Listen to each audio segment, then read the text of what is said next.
When it comes to cooling, I'm a bit old-fashioned and insist on sticking to the good old air. This means I have quite a few of this running in my system, and when on full blast, the noise coming from my rig is quite noticeable.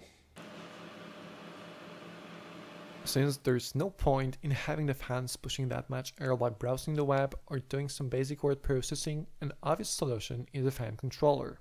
But given my rather unusual setup where all the components are packed in an entertainment unit 2 meters away from the desk, it's easier said than done. I needed something that would allow me to control the fans from within the operating system.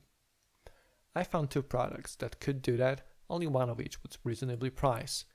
This was the BitFenix Recon, which runs for about $35–40 and it's available in black and white.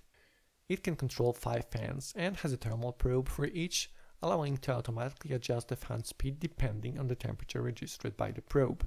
The unit features a touchscreen display and actually looks quite good, but this doesn't matter to me as it's stuck in a cabinet anyway. All cables are 60 cm long, which I believe is long enough to connect all fans in all largish cases. Installing the unit is easy. Just put it in an empty bay and screw it down using enclosed screws.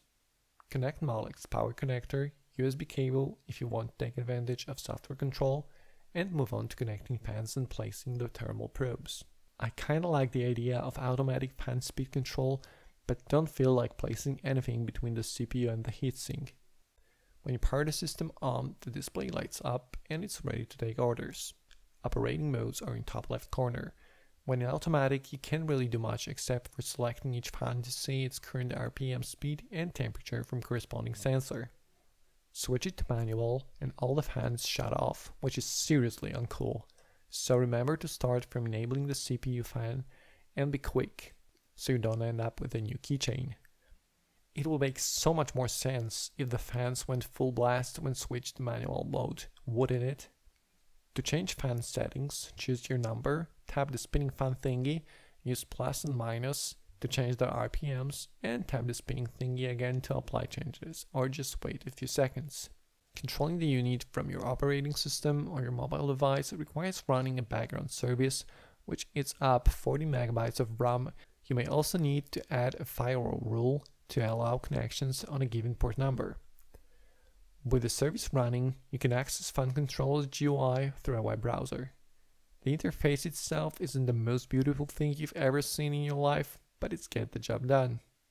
Apart from changing fans voltage, you can check the temperature reading on each thermistor, switch between operating modes, and manage preset settings. These are actually pretty cool, as you can store your current values, load them to a given preset, and switch between those instantly. Or almost instantly, as the unit is pretty slow when doing that, but it's not a deal breaker. Oh, and I don't really see the need for having a lot of presets. 3 would be enough, but I guess BitFenix engineers figured you can't have too many of those. The Android app is a bit limited compared to its web browser counterpart, as it's missing the entire preset functionality, but it's still a nice touch. To wrap it up, Recon isn't perfect, but after using it for a couple months, I still think it's worth the $40 I spent on it. Thanks for watching, and I'll see you next time.